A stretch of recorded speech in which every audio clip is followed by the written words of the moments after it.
అమ్మా ఏమిటమ్మా? అయినా రామచంద్రయ్య వాడు వాడు కనిపించాడా? వెళ్ళిపోయే ముందు ఈ అమ్మని చుట్టానికి వస్తున్నాడా? అయ్యా నాకు తెలుసు బాబు, వాడి జీవితానికి నేనే అన్యాయం చేశాను. అందుకే వాడు నన్ను చూడటానికి రాడు బాబు. అలానకమ్మా, వస్తాడమ్మా, వస్తాడు. కన్న కొడుకుని ఆఖరి క్షణాల్లో చూసుకోలేకపోతున్నాను. వాడి చేత తల కొరివి పెట్టించుకునే యోగం.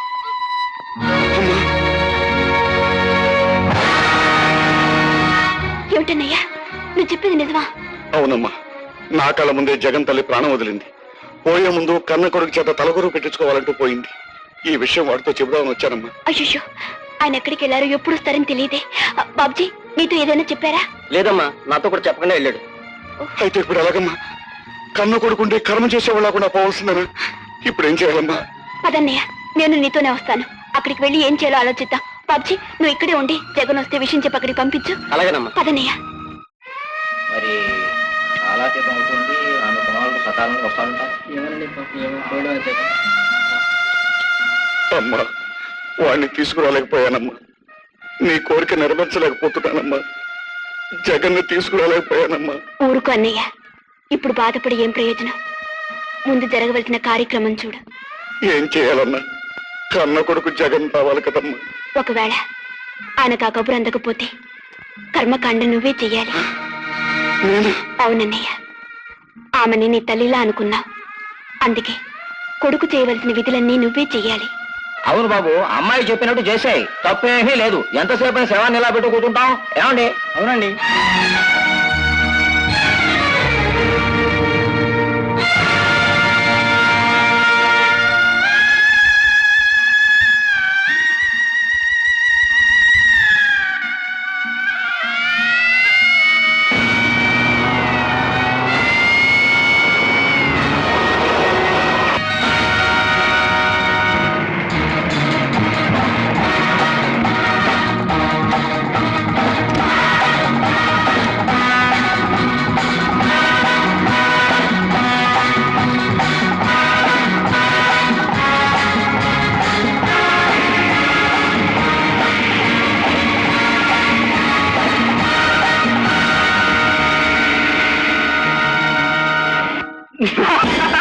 ఏమిటి, జగన్ గారి తల్లి బాధ్యత అనేసిందా? అవును గుడ్.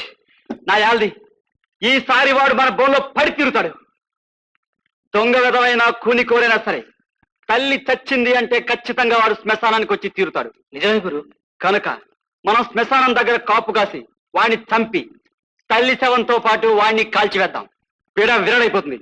మీరంతా రెడీగా ఉండండి. ఓకే? అలాగే. ఏమిటి గురు, వీనికి పారెక్కేసింది, కొరువు పెట్టి కొడుకు ఇంకా రాలేదు. వస్తాడు బే, పోలీసులు వాడు వెంటపడి ఉంటారు, కాస్త అటు ఇటుగా వచ్చేస్తాడు. కరెక్ట్ గురు.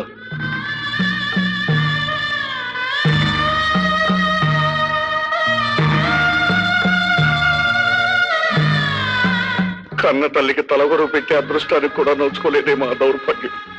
ఇంకా రాలేదు. బాబు, కాలాతీతం అవుతోంది, అతని కోసం ఆగడం అనవసరం. ఆ కొరువు నువ్వే అందుకో.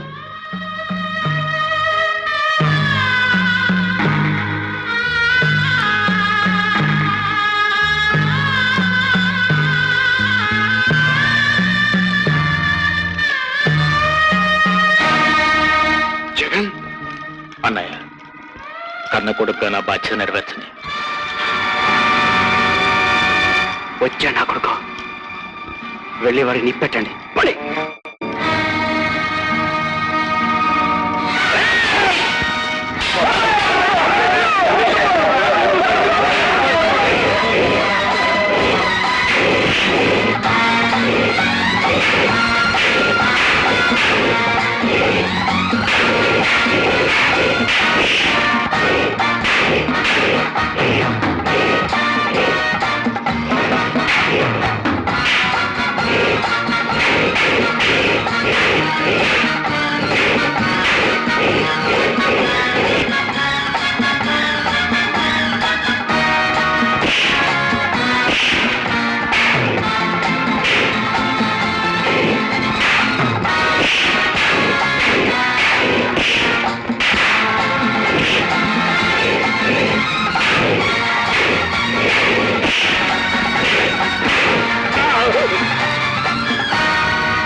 అంతా చీకటిగా ఉంది, నాకే కనిపించట్లేదు. జగన్, అంతా చీకటిగా ఉంది, నాకే కనిపించట్లేదు, నాకే కనిపించట్లేదు.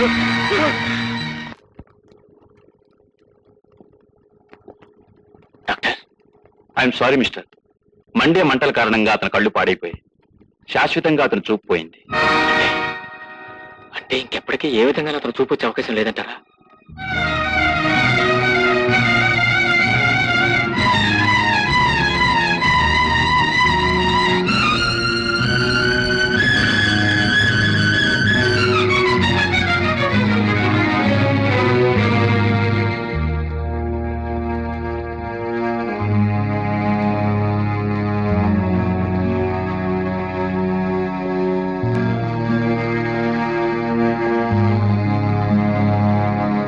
అన్నా, అన్యాయం చేసిన మనిషితో నేను అన్నాన్ని పిలిపించుకోలేదు. ఇక నుంచి నువ్వు నన్ను అలా పిలవద్దు. వెళ్ళు, వెళ్ళు. డాక్టర్తో మాట్లాడాను. ఆయన నీ కళ్ళు వస్తాయని చెప్పారు. ఇంకా నాకెందుకు కళ్ళు? నీలాంటి మోసగాడి మొహం చూడడానిక? అలా పిలవద్దు. మన ఇద్దరు అనుబంధం అపురూపమైంది. నేనొడుతూ నన్ను మోసగాడని పిలవద్దు. అంటే నువ్వు మోసగాడివి కాదంటావా? మరి మంచిగా నమ్మిన మనిషిని మాటలతో వంచిన వాడిని ఏమంటారో చెప్పు. ఇచ్చిన మాటని పెట్టిన ఒట్టును పాటించని పాపిని ఏమని పిలవాలో చెప్పు. నువ్వు ఎన్ని మాటలన్నా, ఎంత తిట్టినా, నా కారణంగా పోయిన నీ కళ్ళను ఎంత కష్టమైనా ఎంత ఖర్చైనా నేను తెప్పిస్తాను. అక్కర్లేదు. మోసం చేసావు, పాపం చేసావు, నువ్వు తెచ్చే డబ్బుతో నాకు కళ్ళు రానక్కర్లేదు. నీలాంటి దుర్మార్గుడు సహాయంతో నేను ఈ లోకాన్ని చూడక్కర్లేదు. నువ్వు నాకు ఏమీ చేయనక్కర్లేదు. అన్నా, వెళ్ళవయ్యా, వెళ్ళు. దొరికినా పట్టుకోలేని గుడ్డివాణ్ణి అయిపోయాను కనుక హాయిగా వెళ్ళి మా సూపరింటెండెంట్ బాబు గారి దగ్గర నా మాట పోగొట్టావు. ఆయనకి నా మీద ఉండే నమ్మకాన్ని తగలెట్టావు కనుక హాయిగా వెళ్ళిపోవయ్యా, హాయిగా వెళ్ళిపో. చూడు, ఒక్క మాట, లోకంలో ఎవ్వరికీ కూడా మన ఇద్దరి కథ తెలియనివ్వద్దు. తెలిస్తే మానవత్వం మీదే నమ్మకం పోతుంది. స్నేహం అనే మాటకే అర్థం చెరిగిపోతుంది. వద్దు, ఎవరికి తెలియనివ్వద్దు. వెళ్ళు, ఇక్కడి నుంచి వెళ్ళిపో, వెళ్ళు.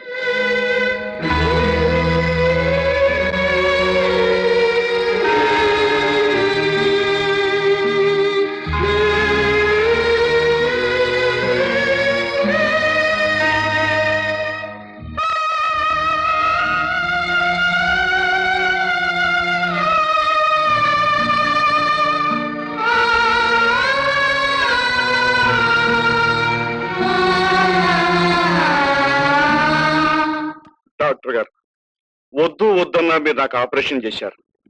ఎందుకు? ఈ పాళ్ళలోకంలో ఇంకేం చూడాలని? అదే మాట అన్నయ్య. నీ కోసం 1000 కళ్ళతో ఎదురు చూసి నీ చెల్లెలు శాంతిని చూడవా? ఆమెకు పెళ్లి చేసి కళకళలాడుతూ ఆమె కాపురం చేయటం చూడవా? రామచంద్రయ్య, నెమ్మదిగా కళ్ళు తెరు.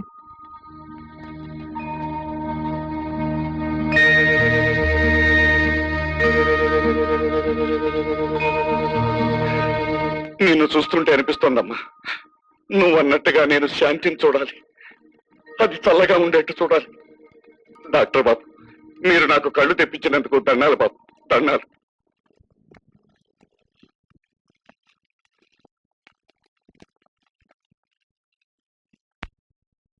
సార్, రామచంద్రయ్య, నేనే సార్. ఏమిటి సార్ అలా చూస్తున్నారు? నాకు తెలుసు సార్, ఆ దొంగ రథమును పట్టుకొస్తానని మాటలను చెప్పి వెళ్ళిన వాడు ఇలా ఒంటరిగా వచ్చాడేమిటా అని చూస్తున్నారు కదా సార్. అది కాదు రామచంద్రయ్య, నేను మోసపోయాను సార్. ఈ లోకంలో న్యాయం ధర్మం లేవని, స్నేహమే అబద్ధమని తేలిపోయింది సార్. సార్, చేసిన తప్పుని దిద్దుకోలేని దౌర్భాగ్యుణ్ణి విడిచిపెట్టిన ఆ పాపిష్టి వాడిని తేలేకపోయాను. నాకు ఏ శిక్ష విధించినా సరే సార్, వాడికి పడాల్సిన ఉరి శిక్ష నాకు పడినా సంతోషమే సార్. ఆ అవసరం లేదు రామచంద్రయ్య. అదేమిటి సార్ అలా అంటున్నారు? అవును, నేరస్తుడి జగన్ తనకు తానే వచ్చి పట్టుబడ్డాడు. నిజమా సార్? నేను నమ్మలేకపోతున్నాను సార్. నిజమే రామచంద్రయ్య. వారం రోజుల క్రితం నేను ఇంట్లో ఉండగా జగన్ ఇక్కడికి వచ్చాడు. జగన్, నువ్వు? నేనే సార్. 2 హత్యలు చేసి జైలుకు వచ్చిన జగన్, ఒక మంచి మనిషిని మోసం చేసి జైలు నుంచి తప్పించుకున్న ఘోరమైన నేరస్తుడు జగన్. చట్టాన్ని పట్టుబడిపోతున్నాను. నీకోసం వచ్చిన రామచంద్రయ్య త్వరలోనే వస్తాడు సార్. సార్, నాదొక చిన్న కోరిక. నన్ను పట్టుకున్న వాళ్ళకి 10,000 రూపాయల బహుమానం మీరు ప్రకటించారు కదా, అందులో 5,000 ముందుగా ఏం తెప్పించాను. ఎందుకు? కళ్ళు పైన రామచంద్రయ్యకి ఆపరేషన్ చేసిన డాక్టర్కి ఫీజు ఇవ్వాలి. ఏమిటి? రామచంద్రయ్య కళ్ళు పోయాయా? అవును, అందుకు కారకుడు నువ్వేనా? నేనే. నీచుడా, అమాయకంగా నిన్ను నమ్మినందుకు, అభిమానంగా నిన్ను చూసినందుకు ఆ మనిషికి ఎంత అన్యాయం చేశావురా. అతను ఒత్తికే మచ్చ తెచ్చి అతన్ని కష్టాల్లోకి ఇచ్చింది చాలక చివరికి అతని కళ్ళు పోవడానికి కూడా కారకుడు అయ్యావా? నిన్ను ఏం చేసినా తప్పు లేదు, పాపం రాదు. నేరస్తుడైన నాకు, న్యాయస్తుడైన అతనికి జైల్లో తెలియని అనుబంధం ఏర్పడింది. నాకు ఆకలేస్తే అమ్మలాగా అన్నం పెట్టాడు, నేను బాధపడితే అన్నలాగా కన్నీరు తుడిచాడు. అలాంటి దేవుడు లాంటి మనిషిని నేను ద్రోహం చేశాను. పసిపాప లాంటి ఆ మనిషి విషయంలో నేను పాపం చేశాను. ఆ నేరానికి శిక్షగా కాక మా స్నేహానికి గుర్తుగా అతని రుణాన్ని తీర్చుకోవడానికి కానుగ్గా నేను ఇచ్చింది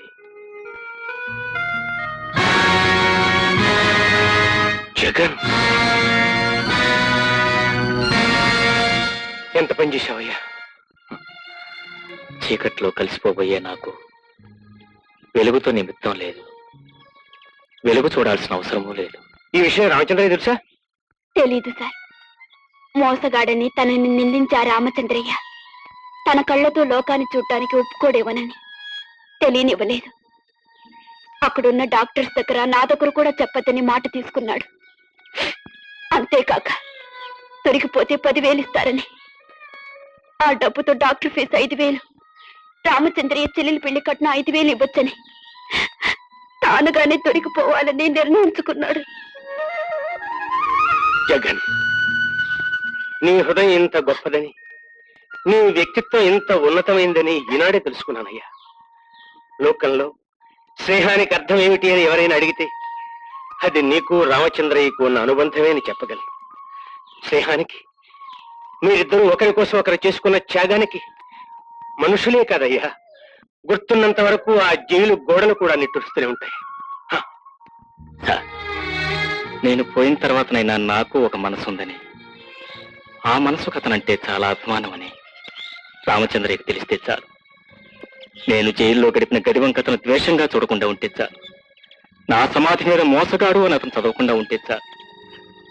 సార్, ఆ మిగిలిన డబ్బుతో శాంతి పెళ్లి శుభంగా జరిగేటట్టు చూడండి. సుపండిట్ గారు, రామచంద్రయ్యకి నేను తమ్ముడిని కాకపోయినా అతను మాత్రం నాకెప్పుడు అన్నయ్య సార్. అతను మాత్రం నాకెప్పుడు అన్నయ్య సార్. అన్నయ్య.